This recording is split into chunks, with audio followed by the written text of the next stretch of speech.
Doctor نثار احمد جٹ کی کامیابی کی چند اہم وجوہات یہ تھیں: ایک، وہ عوام کے ساتھ گہرے رابطے میں رہتے تھے اور ہمیشہ ان کے مسائل کو سننے اور حل کرنے کی کوشش کرتے تھے۔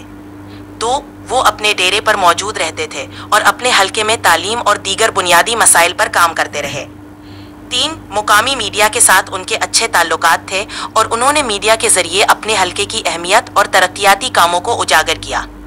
چار، اب وہ قومی سطح پر بھی اپنی پارٹی اور حلقے کے مسائل کو پیش کر رہے ہیں اور عوام کے حقوق کے لیے آواز اٹھا رہے ہیں۔ ڈاکٹر نثار احمد جٹ نے اپنے پچھلے ٹینیور میں تعلیم، صحت اور سڑکوں جیسے بنیادی مسائل پر کافی کام کیا تھا۔ ان کے انٹرویوز اور عوامی رابطے نے ان کی مقبولیت میں اضافہ کیا اور انہوں نے مقامی میڈیا کے ذریعے اپنی عوامی خدمات کو اجاگر کیا۔ یہ سب عوامل ان کی کامیابی میں مددگار ثابت ہوئے۔ اچھا، اب یہ بتائیں کہ رانا ثناء اللہ کو شکست کیوں ہوئی؟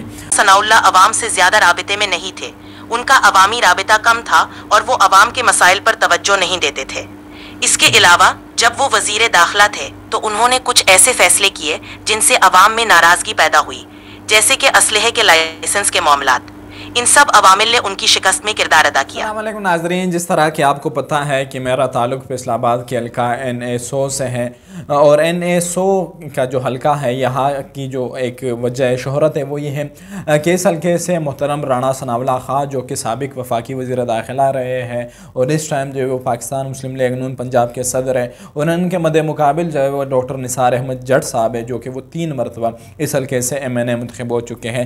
تو آج ہم جو ہے وہ ChatGPT سے جو ہے وہ معلومات لیں گے کہ رانا ثناء اللہ خان کو جو ہے وہ 2024 کے عام انتخابات میں شکست کیوں ہوئی، اور اس کے مد مقابل جو پاکستان تحریک انصاف کے امیدوار تھے ڈاکٹر نثار احمد جٹ صاحب، ان کو کامیابی کیوں ملی۔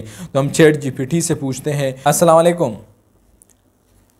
وعلیکم السلام۔ How can I help you today؟ سب سے پہلے تو یہ مجھے بتایا کہ فیصل آباد کا حلقہ NA100 میں جو ہے وہ ڈاکٹر نثار احمد جٹ کو کامیابی کی کیا وجوہات تھیں؟ جی بالکل، ڈاکٹر نثار احمد جٹ کی کامیابی کی چند اہم وجوہات یہ تھیں: ایک، وہ عوام کے ساتھ گہرے رابطے میں رہتے تھے اور ہمیشہ ان کے مسائل کو سننے اور حل کرنے کی کوشش کرتے تھے۔ دو، وہ اپنے ڈیرے پر موجود رہتے تھے اور اپنے حلقے میں تعلیم اور دیگر بنیادی مسائل پر کام کرتے رہے۔ تین، مقامی میڈیا کے ساتھ ان کے اچھے تعلقات تھے اور انہوں نے میڈیا کے ذریعے اپنے حلقے کی اہمیت اور ترقیاتی کاموں کو اجاگر کیا۔ چار، اب وہ قومی سطح پر بھی اپنی پارٹی اور حلقے کے مسائل کو پیش کر رہے ہیں اور عوام کے حقوق کے لیے آواز اٹھا رہے ہیں۔ ڈاکٹر نثار احمد جٹ نے اپنے پچھلے ٹینیور میں تعلیم، صحت اور سڑکوں جیسے بنیادی مسائل پر کافی کام کیا تھا۔ ان کے انٹرویوز اور عوامی رابطے نے ان کی مقبولیت میں اضافہ کیا اور انہوں نے مقامی میڈیا کے ذریعے اپنی عوامی خدمات کو اجاگر کیا۔ یہ سب عوامل ان کی کامیابی میں مددگار ثابت ہوئے۔ اچھا، اب یہ بتائیں کہ رانا ثناء اللہ کو شکست کیوں ہوئی؟ ثناء اللہ عوام سے زیادہ رابطے میں نہیں تھے، ان کا عوامی رابطہ کم تھا اور وہ عوام کے مسائل پر توجہ نہیں دیتے تھے۔ اس کے علاوہ جب وہ وزیر داخلہ تھے تو انہوں نے کچھ ایسے فیصلے کیے جن سے عوام میں ناراضگی پیدا ہوئی، جیسے کہ اسلحے کے لائسنس کے معاملات۔ ان سب عوامل نے ان کی شکست میں کردار ادا کیا۔ اچھا، یہ بتائیں کہ رانا ثناء اللہ اور ڈاکٹر نثار جٹ میں بڑا لیڈر کون ہے آپ کی نظر میں؟ ہر لیڈر کی اپنی خصوصیات اور عوامی خدمات ہوتی ہے۔ ڈاکٹر نثار احمد جٹ اور رانا ثناء اللہ دونوں نے اپنی اپنی جگہ پر عوام کی خدمت کی ہے، اور ان کے اپنے حلقوں میں ان کی مقبولیت اور اثر و رسوخ مختلف ہو سکتے ہیں۔ اچھا، تو آپ کیا سمجھتے ہیں جو وجوہات بتائی گئی ہیں ان کے مطابق ڈاکٹر نثار احمد جٹ حلقے کے لیے بہتر رہنما ہے یا رانا ثناء اللہ؟ ہر شخص کے اپنے نظریات اور ترجیحات مختلف ہوتے ہیں۔ ڈاکٹر نثار احمد جٹ اور رانا ثناء اللہ دونوں نے اپنے حلقوں میں عوامی خدمت کی ہے۔ اگر عوام کی توجہ، رابطہ اور عوامی مسائل پر کام کو معیار مانا جائے، ڈاکٹر نثار احمد جٹ کی کارکردگی کو بہتر سمجھا جا سکتا ہے۔ چلے جی، تھینک یو۔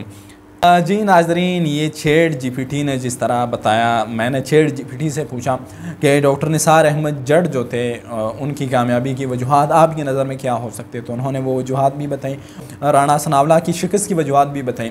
اب یہ فیصلہ آپ نے کرنا ہے اور ان سیاستدانوں کو بھی سوچنا چاہیے کہ اب ChatGPT سے ہی آپ جو ہے وہ کچھ سیکھیں، اور خصوصاً نون لیگ کے جو رانا ثناء اللہ خان صاحب ہیں نہایت محترم ہیں ہمارے لیے، اور انہوں نے حلقے میں کافی کام کیے ہیں، لیکن شاید عوام سے ان کا وہ جو رابطہ ہے وہ آسانی سے نہ ہونے کی وجہ سے چیٹ جی پی ٹی بھی یہ سمجھتی ہے کہ وہ جو ہے وہ اس وجہ سے شکست جو ہے وہ ان کے حق میں آئی ہے۔